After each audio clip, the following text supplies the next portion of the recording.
não acho que vai ter grandes avanços aí nesses próximos 4 anos, né? Ou seja, então, esses teus comentários aí, você basicamente está repetindo a narrativa petista. O que a Laura Cardoso defende, né, o que ela defende, e ninguém pode, digamos assim, duvidar das credenciais progressistas dela, né, tanto que ela fez o plano econômico do governo do Boulos, ela diz o contrário, ela diz que o consumo exacerbado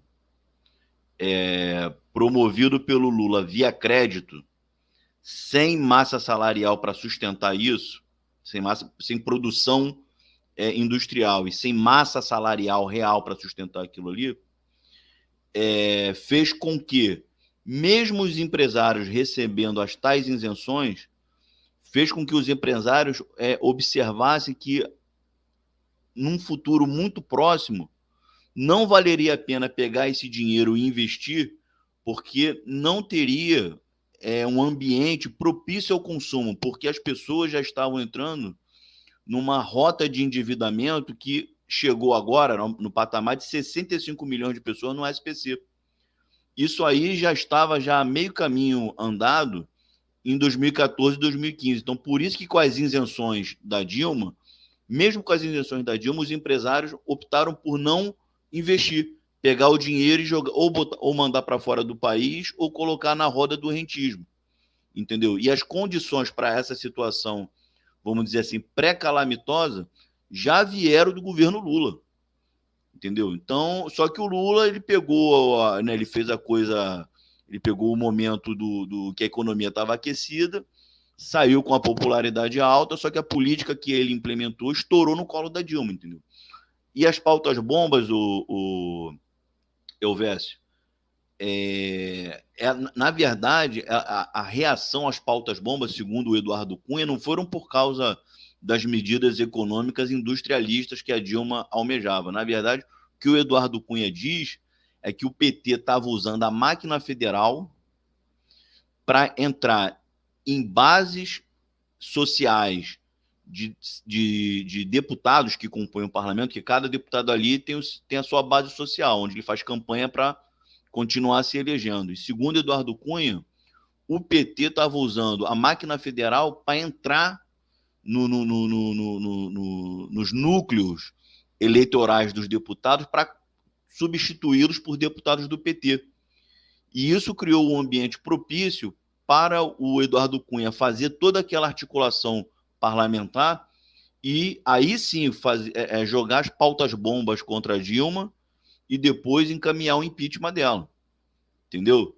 Então, assim, eu vejo aqui na galera comum no petista muito mastigadinho a narrativa do PT, entendeu? De que o PT foi injustiçado pela elite malvadona, que controla o Congresso Nacional, e aí fizeram o golpe contra a Dilma, entendeu? Então eu não vou por essa narrativa, não. A via que eu vejo tem sim um conservadorismo que não é muito simpático a políticas, digamos assim, de promoção de justiça social, mas o PT também, digamos assim, cavou a própria cova, entendeu? Porque é aquilo, né? Quando você não tem escrúpulos republicanos, entendeu? Você faz tudo que você achar necessário para permanecer no poder, né? Aquela coisa dos fins justificam os meios, geralmente isso não acaba bem, entendeu? Você vê lá o Barack Obama nos Estados Unidos. Você pode criticar o governo dele, não foi o governo ideal, mas o governo dele foi do início ao fim, sofrendo oposição, mas ao mesmo tempo sem ninguém ter uma nesga de corrupção partindo do núcleo governamental, entendeu? E também respondendo uma questão que você colocou, Elvésio, a questão do mensalão, a gravidade do mensalão, não é a questão quantitativa do dinheiro, entendeu? Mas é um poder da República avançar sobre um outro poder da República por suborno e com isso fazer com que as suas vontades sejam atendidas, entendeu? Isso aí, na verdade, você está quebrando um princípio básico do liberalismo democrático, que é a independência dos poderes, entendeu? O que o PT tentou fazer com o mensalão foi comprar parlamentar, entendeu? Então, isso aí, você, de uma certa maneira, você está infringindo a independência que tem que existir entre os três poderes. Sim, sim, tem essa questão da compra de parlamentar que é uma interferência de um poder no outro, ok. Mas é aquele negócio, é um trade-off, né? Ah, o PT quer avançar um projeto. Às vezes um projeto, não sei se era necessário, mas ele quer avançar um Bolsa Família, quer avançar serviços públicos aí para a população. Você tem um centrão que não deixa. Então o PT, o que, que ele faz? Vai lá, pratica esse mensalão para tentar forçar a avançar pautas sociais, a pautas que sejam boas para a população como um todo. Então, assim, você tem essa interferência aí que você acha muito ruim, prejudicial, né? Interferência de um poder no outro, mas teria um ganho ali para a população, né? Aí, assim, vai de cada pessoa aí nesse trade-off de achar o que vale mais a pena, né? Eu Então, não sei exatamente. você é adepto da tese de que o fim justifica os meios. Difícil dizer, cara. Eu não sei afirmar se defender essa ideia sempre, entendeu? Mas a questão é essa. Por exemplo, se você quer fazer um projeto industrial para o Brasil, e aí você tem o centrão, né, a centro-direita para a direita, neoliberalismo, todo esse pessoal tentando barrar. Mas se você é forçado a negociar com esse pessoal, a se rebaixar essa corrupção para fazer avançar o projeto industrial, talvez valha a pena, entendeu? Aí seria assim uma coisa bem discutível mesmo, né? Se dá para fazer isso, se dá para aceitar isso ou não.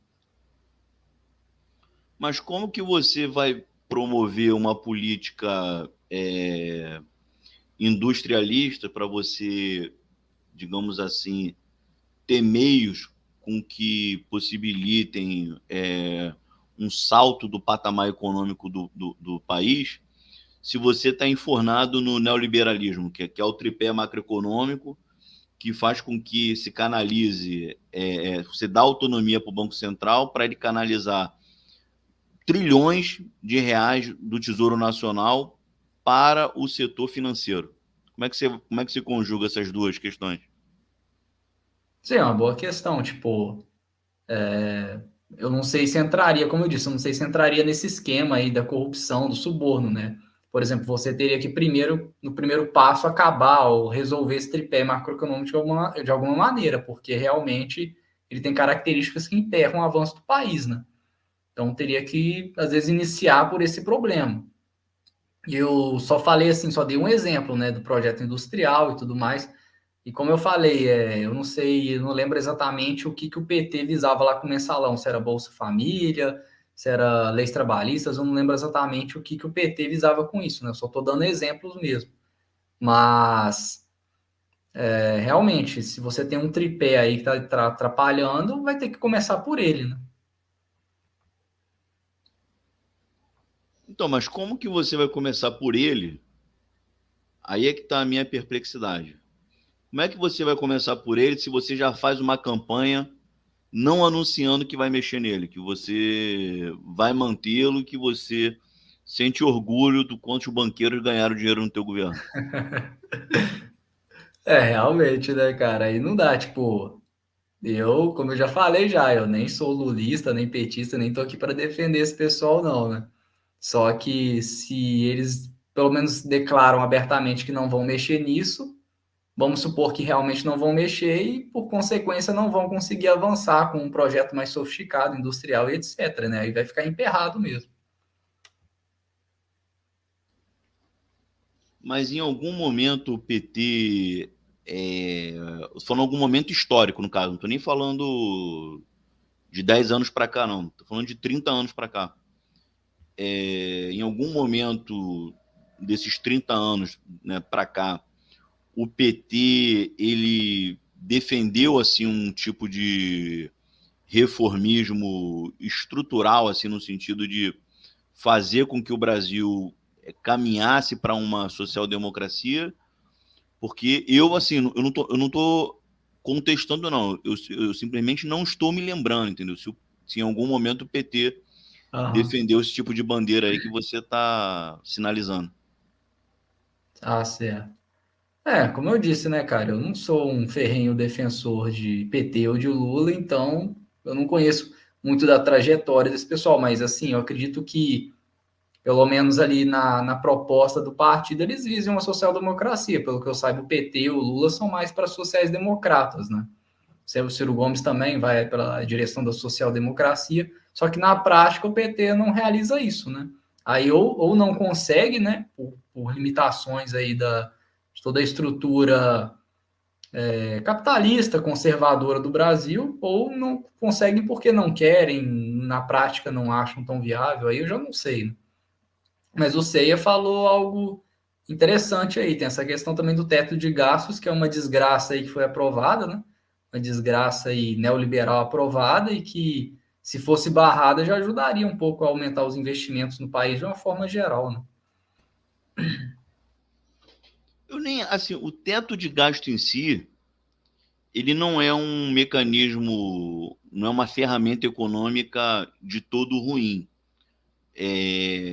no sentido de que ele coloca assim balizas para o governo ter uma certa responsabilidade fiscal, né? Porque você não pode também fazer gasto, gasto, gasto, gasto sem ter balizas para nortear tais e quais gastos. Mas o problema do teto de gasto do Brasil é que ele não teve nenhuma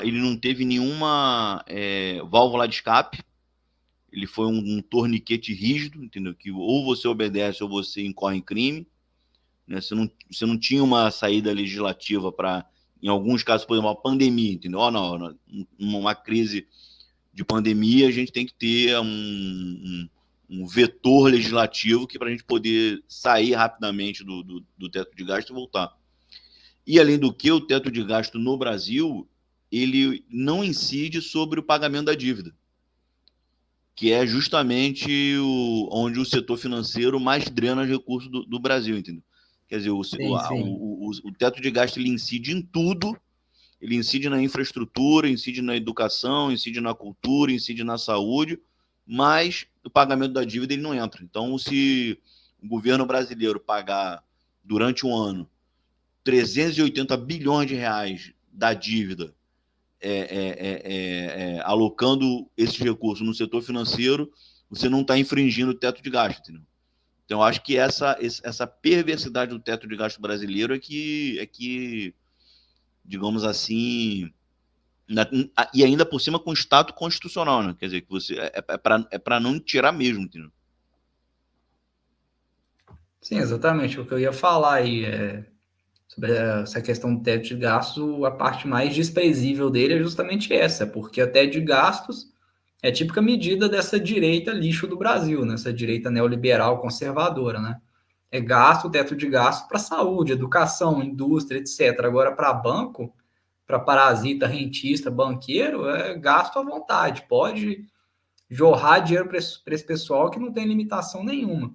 Então, assim, o que deveria ser feito, obviamente, sei lá, é reduzir taxa de juros, fazer aquela auditoria da dívida, alguma coisa assim, para cortar o máximo possível desses gastos absurdos aí com juros e amortização da dívida, junto com a revogação do teto de gastos, para poder aí sim fazer investimentos públicos, né, no que realmente importa. Mas é isso, né? São as medidas aí dos últimos anos, né? Nada para a população, né? É corte, austeridade e estado máximo para capitalista, para banqueiro, especulador, e para esse pessoal, estado máximo. Então, assim, você tem um pensamento conservador, mas que não é anti investimentos públicos no sentido assim de imprimir justiça social. Você tem um pensamento mais conservador, mas você não é tipo assim um cara do Partido Novo. Você não se opõe a esse perfil, digamos assim, mais social-democrata de um governo. É meio complicado falar, porque assim, conservador, tipo, eu não sou conservador no sentido de ser religioso, né, cristão, qualquer coisa assim. Eu sigo uma moral que eu tenho inspiração cristã, né, mas eu apenas sou teísta, né? Então, eu não sou conservador nesse sentido de defender